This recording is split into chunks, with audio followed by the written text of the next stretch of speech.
My daughter-in-law's phone rang that afternoon, and in 1 second, my entire world tilted back 20 years into the past I had fought so hard to forget. I wasn't even supposed to notice. The phone was on my kitchen counter, screen glowing, vibrating against the marble. I turned my head out of habit, half smiling, ready to tell her it was ringing. But when I saw the name on the screen, my throat tightened, and the air seemed to vanish from the room. The caller ID read one word that still made my stomach turn: Martin. My ex-husband. The man who had destroyed my life a decade ago. Before I tell you how everything began to unravel that day. Dear listeners, take a moment. Tell me where you're listening from, your city, your country. And if you love stories about truth, betrayal, and strength, don't forget to subscribe and join our growing family of storytellers. Because the story you're about to hear isn't just about revenge. It's about what happens when a wound you thought had healed suddenly bleeds again. My name is Grace Nolan, and I'm 49 years old. I've spent the last 25 years working as a nurse at St. Catherine's Community Hospital, a job that teaches you how fragile people really are. I've seen bones mend and hearts stop, but nothing prepares you for the kind of break that doesn't show up on any scan. The kind that comes from betrayal. 10 years ago, my husband Martin and I had been married for over 2 decades. We'd built what looked like a solid life together, a modest home, a few close friends, and one son, Daniel, who was 20 at the time, studying engineering at the university and working part-time at a car dealership. Martin had always been the charming one, the type who could make anyone laugh at a dinner table. I was the quiet one, the listener, the fixer. Together, we were supposed to be unbreakable. Then came the day that tore everything apart. It was late autumn, the kind of day when the air smells like wood smoke and endings. I went to drop off lunch at Martin's office, something I'd done 100 times before. But when I stepped inside, I saw him through the glass conference room door. He wasn't alone. Sitting across from him was Heather, my best friend since high school. They were leaning close, too close, sharing that kind of smile you don't give anyone by accident. Their hands touched. His fingers brushed hers, slow and familiar. And in that instant, everything I believed about my marriage cracked like glass. I confronted them that night. No one denies something like that when you see it with your own eyes. Martin didn't even apologize. He said he deserved to be happy, that we had grown apart, and he left with a single suitcase. I didn't see him again for months, and when the divorce papers came, they were already signed by him and witnessed by her. The following years were a storm I thought would never end.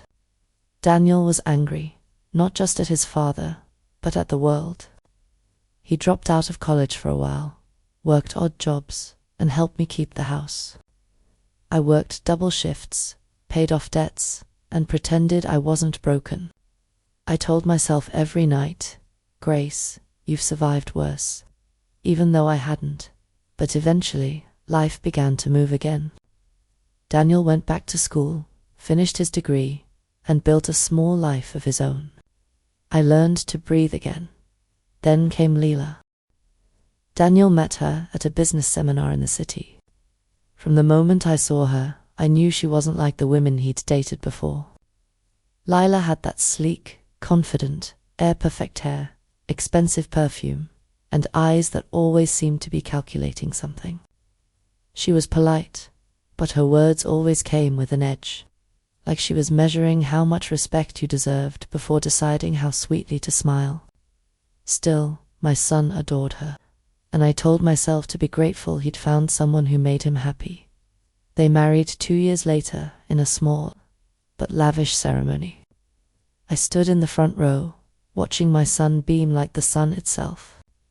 And behind that smile, I prayed silently that history wouldn't repeat itself.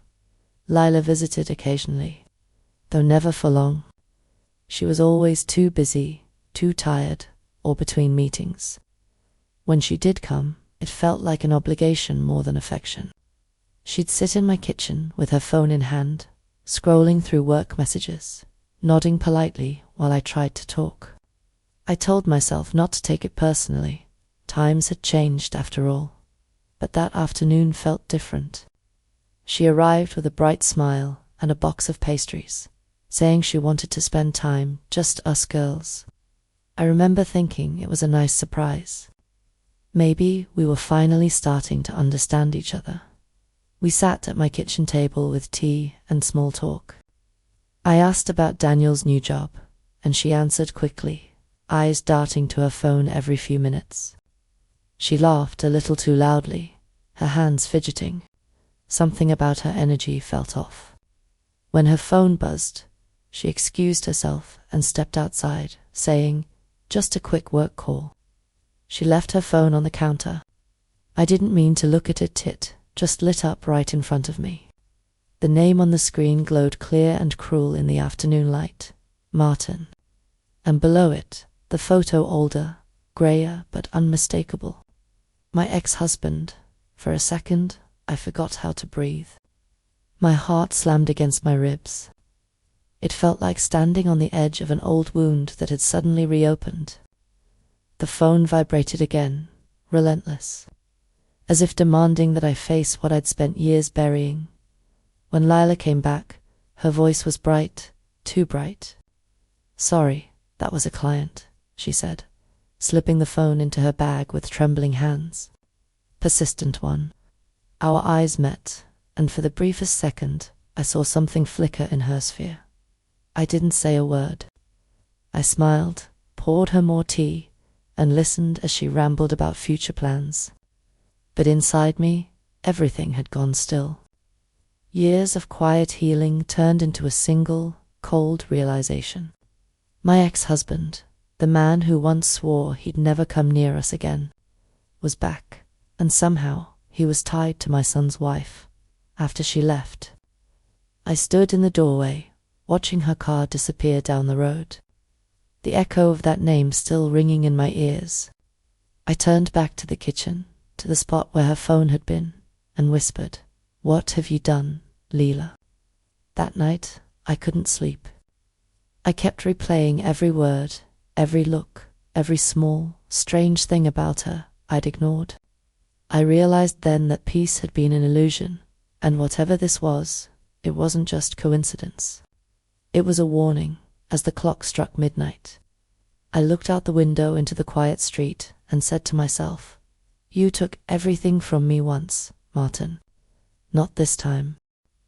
The next morning, I woke up with that same uneasy feeling, the kind that sits in your chest and refuses to leave.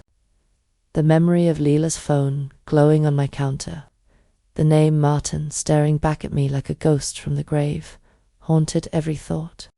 I tried to convince myself it was just a coincidence. Maybe it wasn't my ex. Maybe it was another Martin entirely. But deep down, I knew the truth. There are some people you never mistake, no matter how many years pass. I spent that day pretending to go about my routine. I watered the plants, folded laundry, and went for my evening shift at the hospital, but my mind was miles away. Every beep of a machine, every ring of a phone made my pulse jump. I caught myself staring into space, replaying that moment again and again. When I got home late that night, I sat at the kitchen table in the same spot where Leela's phone had been. The room was quiet, but my thoughts were loud. I knew I couldn't confront her without proof. Lila was clever, polished, and too good at twisting words. If I accused her now, she would laugh it off and make me look paranoid. No, I needed to be sure. I had learned that lesson long ago with Martin. Back then, I went in blind with nothing but emotion, and he made me feel like the crazy one. I wouldn't make that mistake again. Over the next few days, I began to observe. Lila's calls came at strange hours. Daniel mentioned she was working late more often. When I visited their house, she seemed jumpy, guarding her phone like a lifeline. Once, while Daniel went to fetch something from the garage, I saw her step into the hallway to take a call. Her voice softened in a way that sent chills down my spine. She said, "I promise, he doesn't suspect anything." I froze where I stood. That was all I needed to hear, to know something was wrong. The next morning, I called an old friend of mine from the hospital, Marianne, who had retired years earlier, but now worked part-time at a local bank. She'd been through her own messy divorce, and I trusted her more than anyone. I told her everything, carefully, without giving too many details over the phone.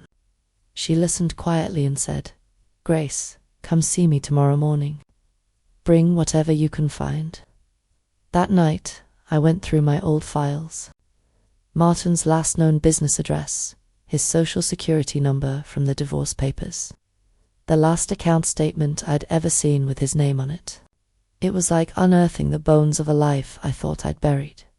When I met Marianne the next morning, she looked concerned before I even sat down. "Grace," she said, lowering her voice, "you were right to trust your instincts. There's a company registered in your son's name, Nolan Innovations, with an account connected to another name, Martin Lowell."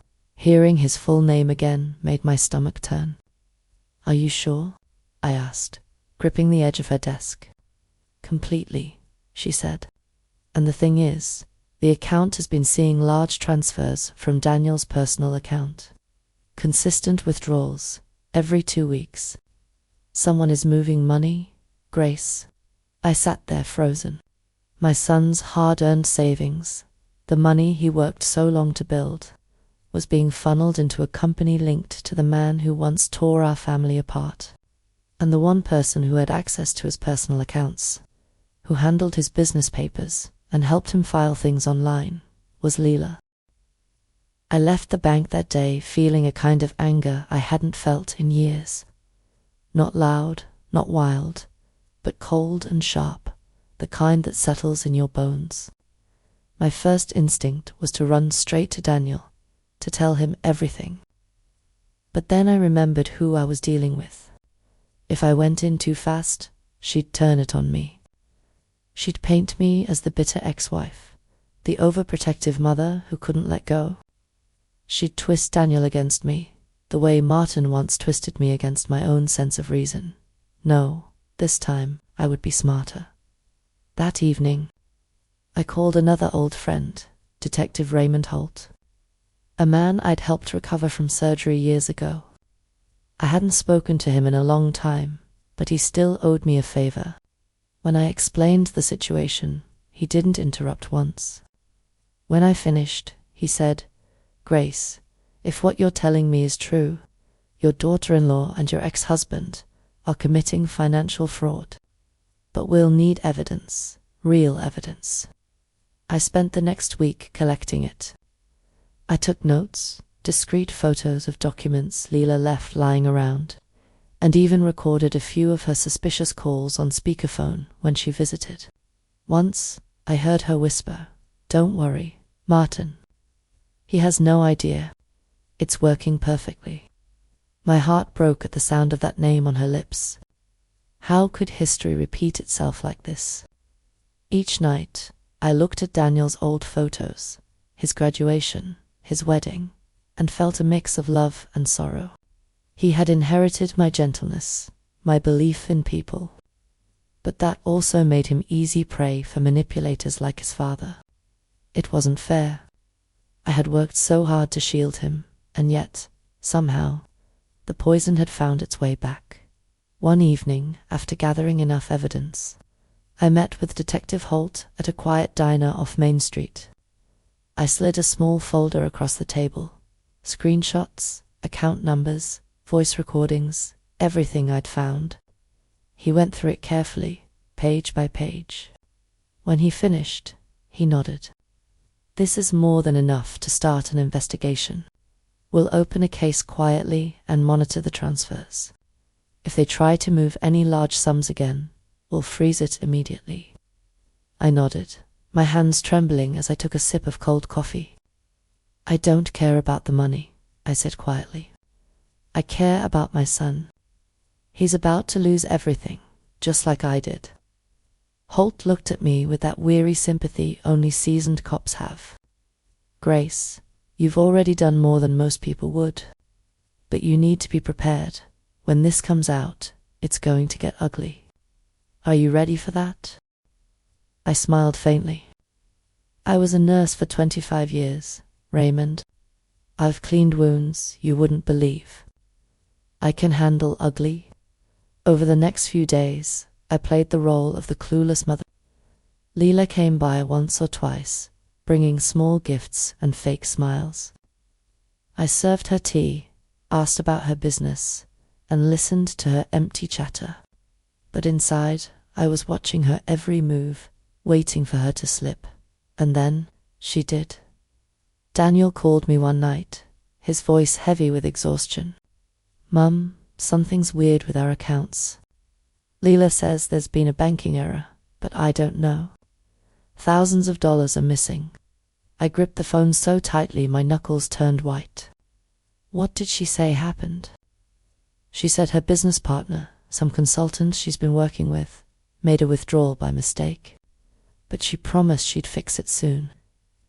My blood ran cold. What's his name? I asked softly. There was a pause, a hesitation. Martin, he said. Why, do you know him? I forced my voice to stay calm. No, sweetheart, I lied. But I think it's time you let me help you look into this. When I hung up, I knew it was time. The evidence was strong. The timing was right.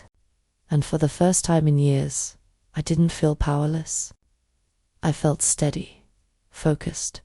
That night, I laid everything out on my table. The photos, the bank statements, the recordings, the phone logs. I looked at them under the soft kitchen light, the same place where it all started. And for the first time in a decade, I didn't feel like the woman Martin left behind. I felt like someone new, someone who had waited long enough. I whispered into the silence. You thought you could hurt me twice, Martin. But this time, you'll learn just how much stronger I've become.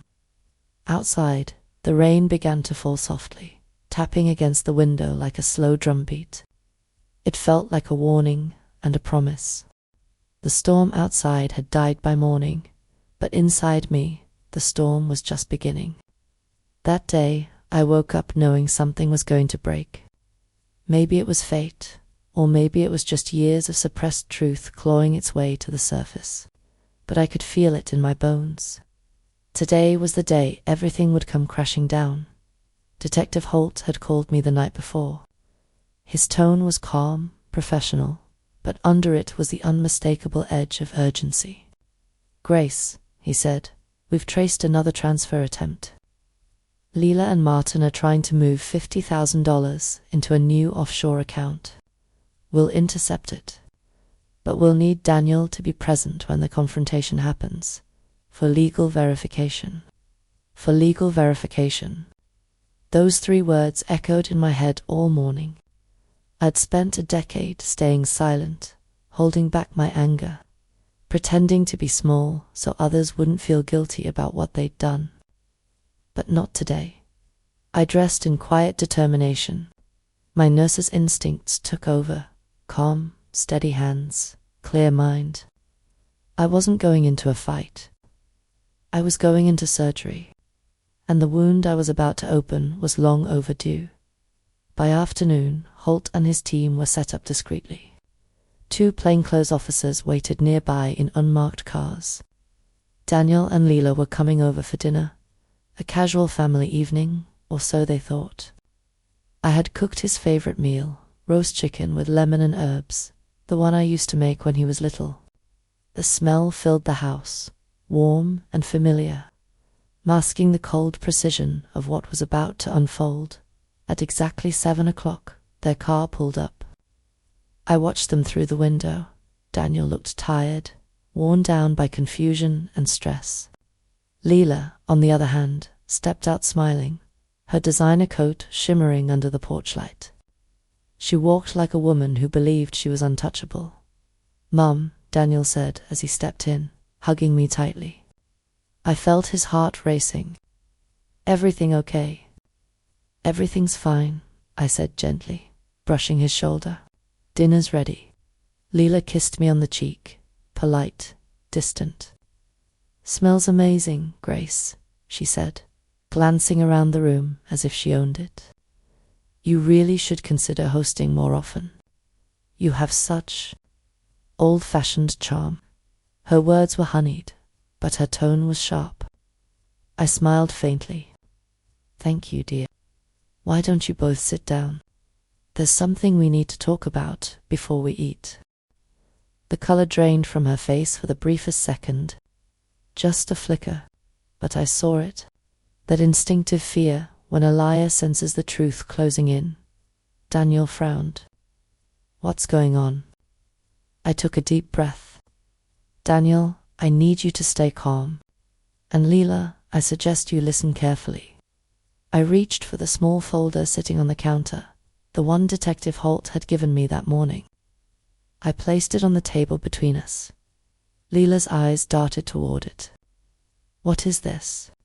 Proof, I said simply. Proof that your consulting partner, Martin Lowell, has been stealing from my son's accounts for months. Proof that you've been helping him. The silence that followed was suffocating. Daniel blinked, confused. Wait, what? Lila forced a laugh. Grace, this is ridiculous.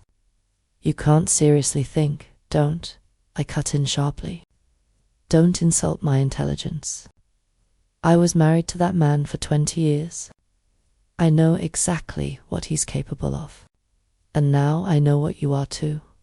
Daniel's voice trembled. Leela, please tell me she's wrong. Lila opened her mouth, but before she could speak, I pressed the small button on my phone. The recording began to play, her voice clear and unmistakable. Don't worry, Martin. He doesn't suspect anything. It's working perfectly. Daniel's face went pale. Leela, what is that? Leela stood up, panic flickering across her eyes. It's out of context, she stammered. That's not what it sounds like. Just then, the front door opened. Detective Holt stepped in, followed by 2 officers. His voice was calm but firm. Mrs. Nolan, everything's in order. We've confirmed the wire fraud, the false business account, and the offshore transfer attempt, Ms. Lila Lowell. You are under investigation for financial fraud and conspiracy to defraud a private account holder. Leela froze, her mouth opening in silent disbelief. What? You can't be serious. This is a mistake. It's not, Holt said, pulling a printed document from his folder. We have digital trails linking your devices and Martin Lowell's to multiple coordinated transactions. We also have surveillance footage of your meeting last week at the Fairmont Hotel. Daniel turned to her, his voice cracking. The Fairmont, Lila. You told me you were meeting a client there. Tears filled her eyes, crocodile tears, the same kind I'd seen before on Martin's face when he was caught lying. Daniel, I did it for us. Martin said it was a short-term investment, something that would double our savings. For us? I whispered bitterly. You mean for you and him? Don't use my son's name to justify your greed. Leela looked between me, Daniel, and the detectives, realizing the web had closed. She made one last desperate attempt to control the room. You don't understand. He promised me everything, he said, her voice cracked as the officers stepped forward. They gently took her by the arm, reciting her rights. Daniel sat there, shaking, his hands covering his face as the reality sank in. As they led her out, she looked back at me, her mask finally gone, her eyes wild with disbelief. You planned this, she hissed. You destroyed me. I met her gaze, steady and unflinching. No, Lila, you destroyed yourself. The door closed behind them, leaving behind a silence that felt both heavy and freeing. Daniel sat motionless, his face pale, his eyes red. I moved to sit beside him. For a long moment, neither of us spoke. Then, in a trembling voice, he asked, "Did you know it was Dad? From the beginning?" "Yes," I said softly. I saw his name on her phone. He nodded slowly, his voice breaking. I thought he'd changed. She told me he was helping her with business. I was so stupid. I placed my hand over his. "You're not stupid, Daniel. You trusted people who didn't deserve it. That's not stupidity. That's humanity." The following week felt like a blur of interviews, paperwork, and quiet recovery. Martin was arrested 2 days later in another state for his role in the fraud scheme. It turned out he and Leela had been running small financial scams together for months, using Daniel's clean record and accounts to hide their trail. It was a perfect setup until greed made them sloppy. The trial took months, but justice came eventually. Lila was sentenced to 3 years in prison. Martin got 5. I attended every hearing, not out of vengeance, but out of closure. The day the verdict was read, I finally exhaled a breath I hadn't realized I'd been holding for 10 years. Daniel moved in with me for a while after that. We didn't talk much about the details. Some wounds don't need words. He started therapy, began rebuilding his confidence, and little by little, the light returned to his eyes. One evening, we sat on the porch watching the sunset, and he turned to me and said, "You know, Mom, I think I finally understand why you walked away from him all those years ago." I smiled faintly, squeezing his hand. "Some people don't change, sweetheart. They just find new ways to break hearts. But we heal." Months later, my life returned to a quiet rhythm. My garden grew again. The house felt lighter. I had learned that peace doesn't come from avoiding storms. It comes from standing through them and realizing you're still there when the thunder fades. One afternoon, as I was cleaning up the kitchen, my phone rang. The caller ID made me pause. It was from the county correctional facility. I stared at it for a long moment before pressing decline. I didn't need to hear any more apologies.